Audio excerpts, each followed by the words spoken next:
하나님께서 이 아침에 우리에게 주신 생명의 말씀은 구약 열왕기하 23장 1절로 7절까지의 말씀입니다.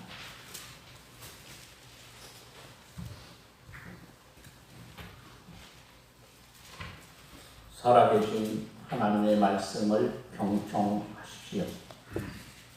왕이 보내 유다와 예루살렘의 모든 장로를 자기에게로 모으고 왕이 여호와의 성전에 올라가매 유다 모든 사람과 예루살렘 주민과 제사장들과 선지자들과 모든 백성이 노소를 막론하고 다 왕과 함께 한지라. 왕이 여호와의 성전 안에서 발견한 언약책의 모든 말씀을 읽어 우리의 귀에 들리고 왕이 단위에 서서 여호와 앞에서 언약을 세우되 마음을 다하고 뜻을 다하여 여호와께 순종하고 그의 계명과 법도와 율례를 지켜 이 책에 기록된 이 언약의 말씀을 이루게 하리라 하며 백성이 다 그 언약을 따르기로 하니라.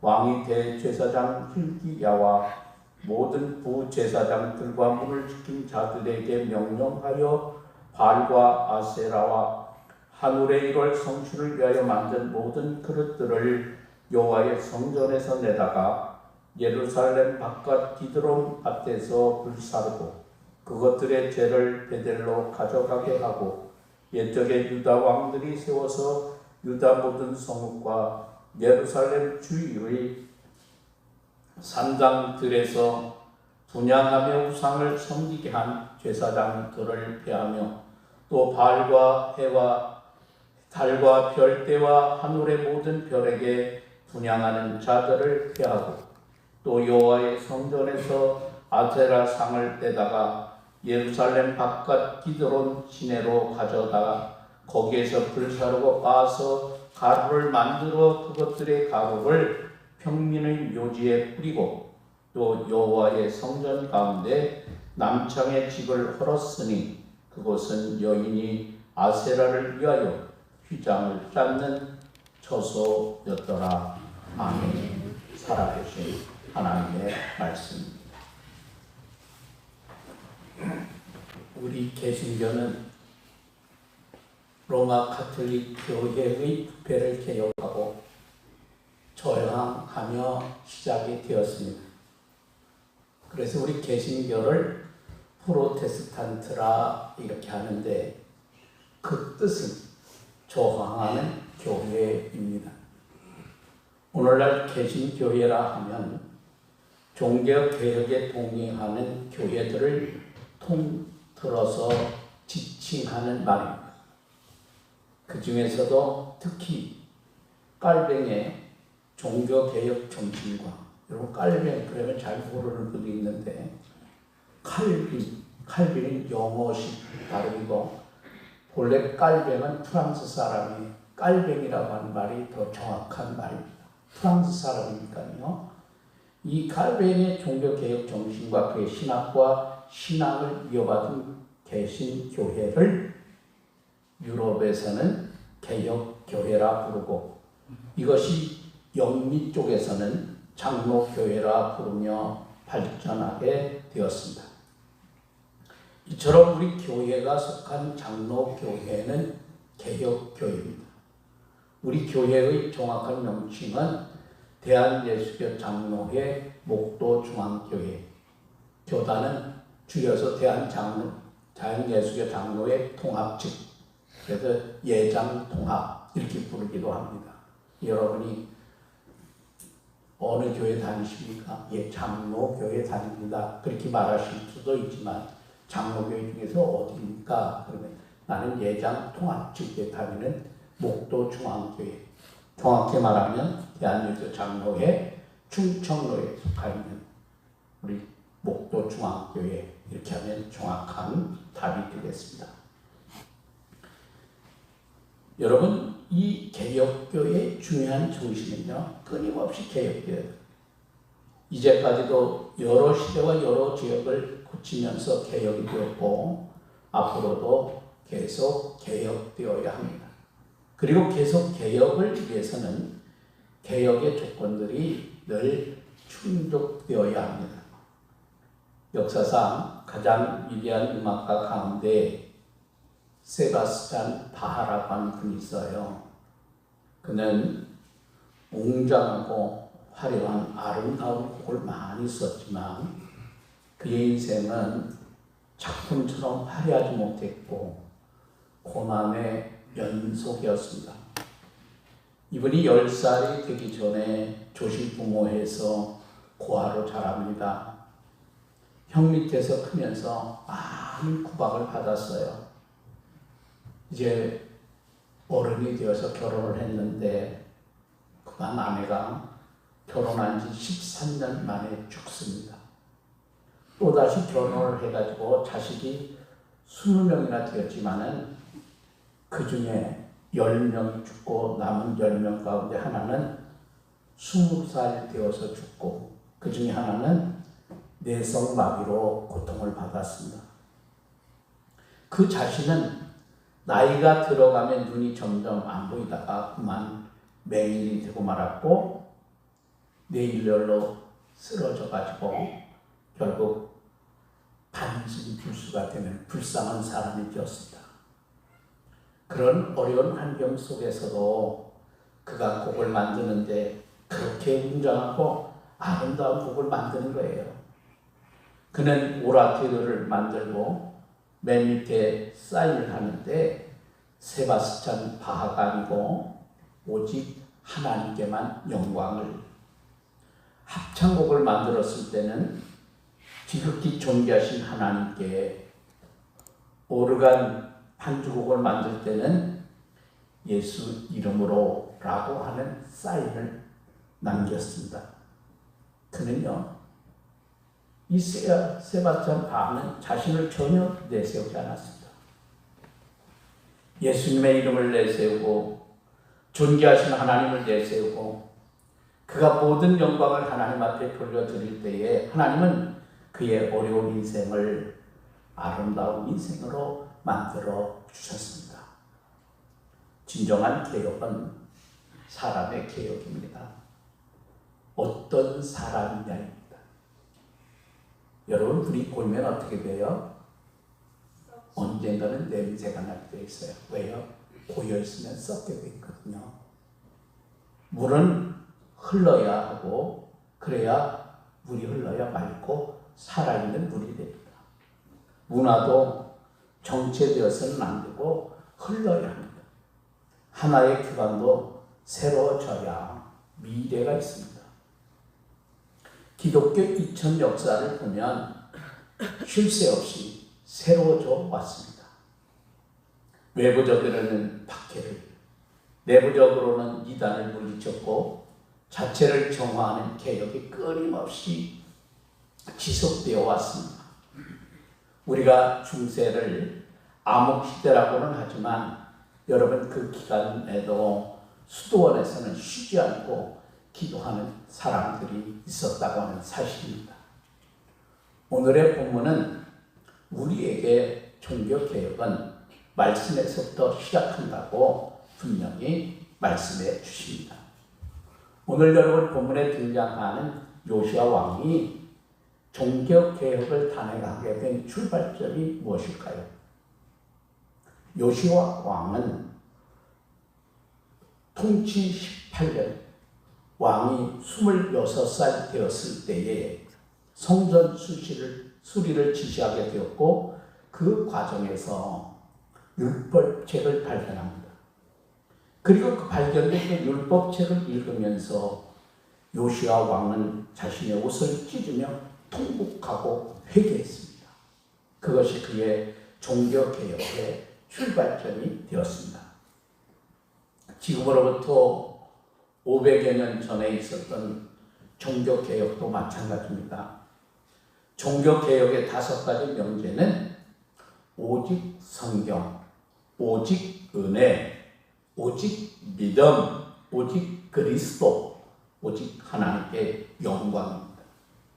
이 중에서 오직 성경, 즉 하나님의 말씀이 개혁의 요소 중에 가장 우선되어야 함을 우리가 볼 수 있습니다. 이 마틴 루터가 외쳤던 오직 성경은 이 중세 가톨릭 교회의 전통과 교황의 권위에 맞서 성경은 그리스도인이 유일한 최종 권위로 삼고 따라야 한다고 하는 가르침입니다. 이 종교개혁자들은 오직 성경만을 교회의 진정한 권위로 삼고 종교개혁을 단행했습니다. 여러분, 이 캐톨릭과 우리와 차이점이 뭔지 아십니까? 우리는 성경의 권위를 최고의 권위로 여깁니다.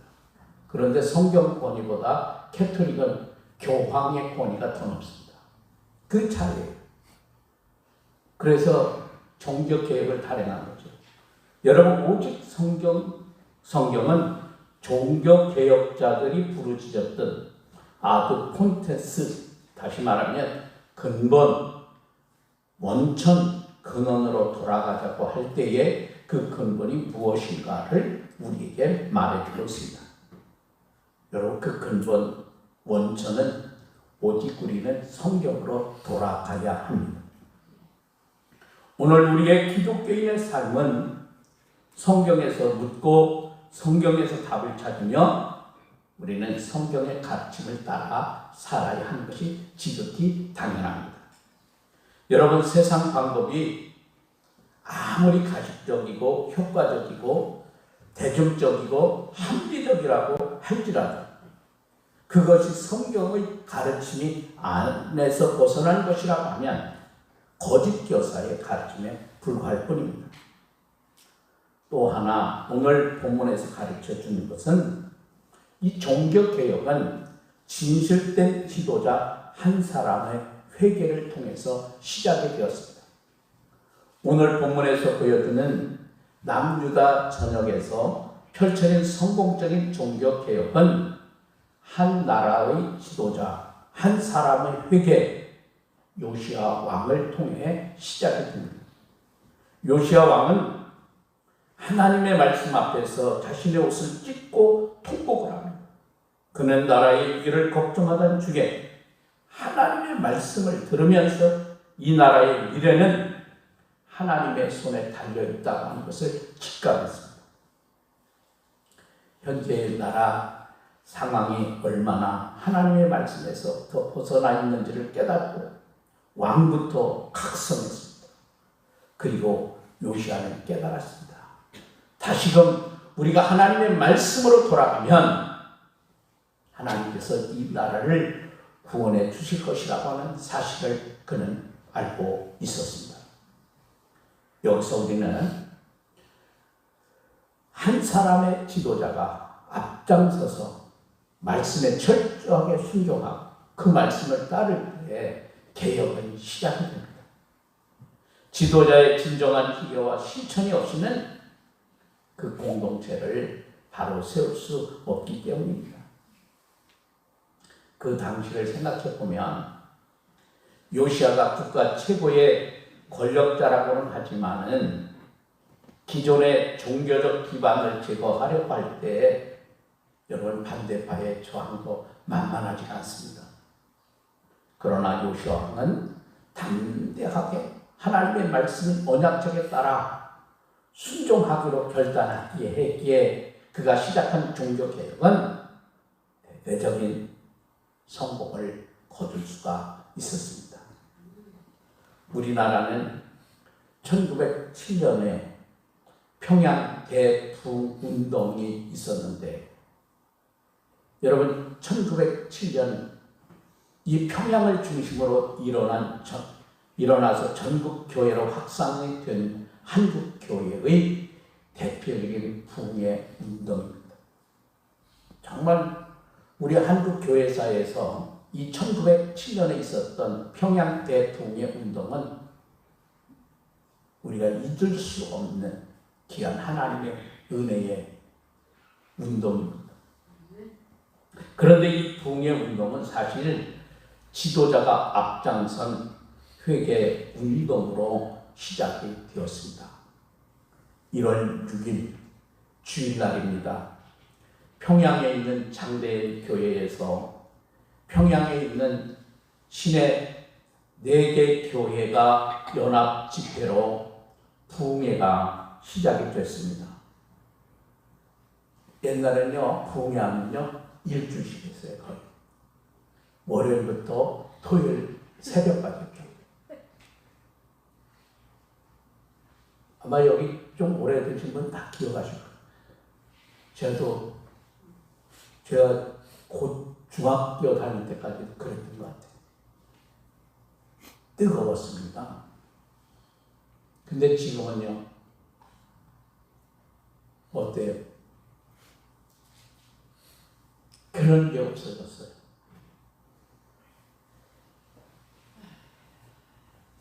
(14일) 저녁 집회 때 능력의 종으로 말씀을 선포하던 길선주 장로가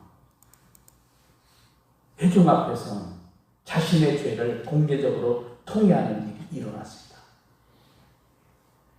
나는 아간과 같은 자입니다. 나 때문에 하나님이 복을 주실 수가 없었습니다.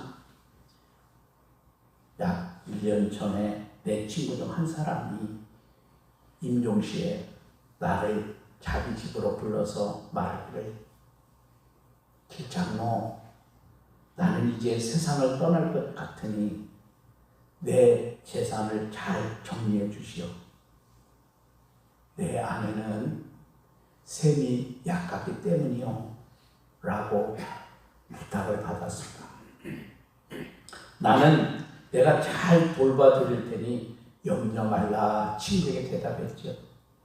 그러나 미망인의 재산을 관리하다 나는 미와 $100 상당의 금액을 사취했습니다. 나는 하나님의 일을 방해했습니다. 내일 아침에 그 돈 전액을 미망인에게 돌려드리겠습니다. 이 길선주 장로의 예기치 않은 고백은 그곳에 모인 사람들의 상한 심령을 주님께로 향하게 만들기에 충분했습니다. 이 길선주 장로의 회개가 있은 후에 그렇게 무겁게 짓누르던 방해의 장벽은 순식간에 무너져 버렸고 거룩하신 하나님의 영이 친히 임재해 주셨습니다. 이에 이기람 선교사는 여러분 기도하기를 원하면 함께 통성으로 기도합시다. 통성 기도를 요청했고요. 그곳에 모인 사람들은 모두 간절히 하나님 앞에 기도했습니다. 길선주 장로의 회개가 마치 뇌관에 불을 붙인 것처럼 되어가지고 청중 가운데 성령의 큰한 임재와 통일의 역사가 나타났습니다. 그곳에 참석한 한 선교사는 한국인들의 기도 소리가 마치 하늘 보좌를 향해 포효하는 것 같았다. 그렇게 증언하고 있습니다. 여러분, 그렇습니다. 공동체의 변화는 지도자 한 사람의 진실된 회개로부터 일어납니다. 종교개혁은 진실된 지도자 한 사람의 각성과 회개와 순종을 통해서 시작됨을 우리는 잊어서는 안 됩니다. 오늘 본문에서 요시야 왕은 예루살렘의 장로들만 모은 것 아니라 모든 백성들 다 불러 모았습니다. 그리고 하나님의 언약적인 말씀을 그들로 하여금 듣게 했습니다. 요시야 왕이 백성을 모았다는 것은 백성들의 동의를 얻어야 나라 전체의 개혁이 가능하다고 하는 것을 알았기 때문입니다. 요시야 왕은 무조건 자신의 명령을 따르도록 백성들에게 지시하거나 명령하지 않았습니다. 율법적인 말씀을 백성들에게 들려준 이유는 나라를 위기에서 구하는 일에 모든 백성들의 사람들의 자발적인 동의와 지지와 협력을 얻기 위함입니다. 만약에 요시야 왕이 백성들의 동의 없이 설득력 없는 강요로만 종교개혁을 진행하고자 했다고 하면 이 백성들의 불만의 소리와 저항에 종교개혁은 얼마 가지 못하고 중단되고 말았을 거예요. 요시야 왕은 하나님의 말씀 앞에서 백성들과 소통을 이루었습니다. 백성들의 동의를 얻었습니다. 그래서 백성들의 자발적인 협력으로 요시야의 종교개혁은 전국적으로 확산되어 일어나게 되었습니다. 우리가 사도신경에서 고백하는 교회는 거룩한 공교회입니다. 여기서 여러분 공이라고 하는 말은 보편성을 말하는 거예요. 즉 교회는 거룩성과 보편성을 가지고 있어야 합니다. 우리는 사도신경을 외우며 고백할 때마다 거룩한 공교회를 믿는다고 고백합니다. 교회의 거룩성은 교회와 세상을 구별짓는 교회가 갖는 독특성입니다. 만약에 교회가 거룩성을 포기한다고 하면 세속화로 이어지게 됩니다. 교회의 참 모습을 잃어버리게 됩니다. 또한 교회의 보편성은 교회가 세상을 향해 자신을 개방하는 교회의 성격을 의미합니다. 만약에 교회가 보편성을 포기한다면 세상을 향해 자신의 문을 닫고 폐쇄적인 자기 중심적인 집단으로 전락하고 맙니다. 그러기에 교회는 거룩성과 함께 보편성을 지니고 있을 때 참된 교회의 모습으로 세상을 향하여 빛과 소금이 될 수가 있습니다. 오늘 우리는 종교개혁주의를 맞이하면서 우리 모두 함께 하나님의 말씀 앞에 바로 서도록 우리의 마음과 자세를 가다듬어야 합니다. 여러분, 하나님의 말씀 앞에서 진실된 회개와 순종이 따를 때 나로부터 종교개혁이 시작될 수 있기 때문입니다. 다른 사람이 아닌 나 한 사람부터입니다. 다른 사람 핑계댈 것 없습니다. 다른 사람이 나의 변명거리 될 수 없습니다. 하나님께서는 나 한 사람의 결단을 요구하시고 계시기 때문입니다. 우리 교단 제106회 총회 주제는 복음으로 교회를 새롭게, 세상을 이롭게입니다. 저는 너무너무 이 주제의 발표를 총회 참석에 들으면서 너무너무 행복했습니다. 교회가 새로워져야 합니다. 그래서 교회를 통해서 여러분 복음이 세상을 이롭게 만들어야 합니다. 이제는 우리 한 교회가 더 이상 세상 사람들의 조롱거리가 되어서는 안 됩니다. 교회의 거룩성과 보편성을 회복해서 교회가 세상을 향해 빛과 소금의 역할을 바르게 감당해야 합니다. 여러분, 교회가 이 세상에 이제는 희망이 되어야 합니다. 그것이 오늘 우리에게 바라시는 하나님의 간절한 기대이시고 우리를 향한 하나님의 뜻입니다. 기도하겠습니다. 500여 년 전에 오직 성경, 오직 믿음, 오직 그리스도, 오직 하나님의 영광을 위해 살기로 결단하며 부패한 이 땅의 교회를 새롭게 하기 위하여 개혁의 교회가 탄생이 되었고 우리 장로교회가 탄생이 되었습니다. 그러나 오늘의 우리의 현실은 얼마나 개혁되고 있는지 이제는 다시 한번 우리 자신을 돌아보면서 개혁하고 회개의 운동이 일어나서 교회가 세상의 소금과 빛의 사명을 감당하게 되어야 할 것이고, 나아가 이제는 교회가 세상의 희망이 되어야 합니다. 우리 총회 주제처럼 복음으로 교회가 새로워지고 복음으로 세상을 이롭게 하는 이 땅의 진정한 성도요 교회가 되기를 원합니다. 이를 위하여 우리 사랑하는 목도 중앙교회 귀한 성도들로부터 나 한 사람부터 성령의 뜨거운 역사가 일어나게 하시고, 기도의 운동이 일어나게 하시고, 나라 사랑하는 마음이 일어나게 하시고, 무엇보다도 하나님의 말씀에 순종하며 하나님을 사랑하는 뜨거운 믿음을 가지고 우리에게 주어진 임무와 사명을 잘 감당하는 하나님의 거룩한 자녀들이 되게 하옵소서. 우리를 사랑하신 예수님의 귀하신 이름으로 기도합니다. 아멘.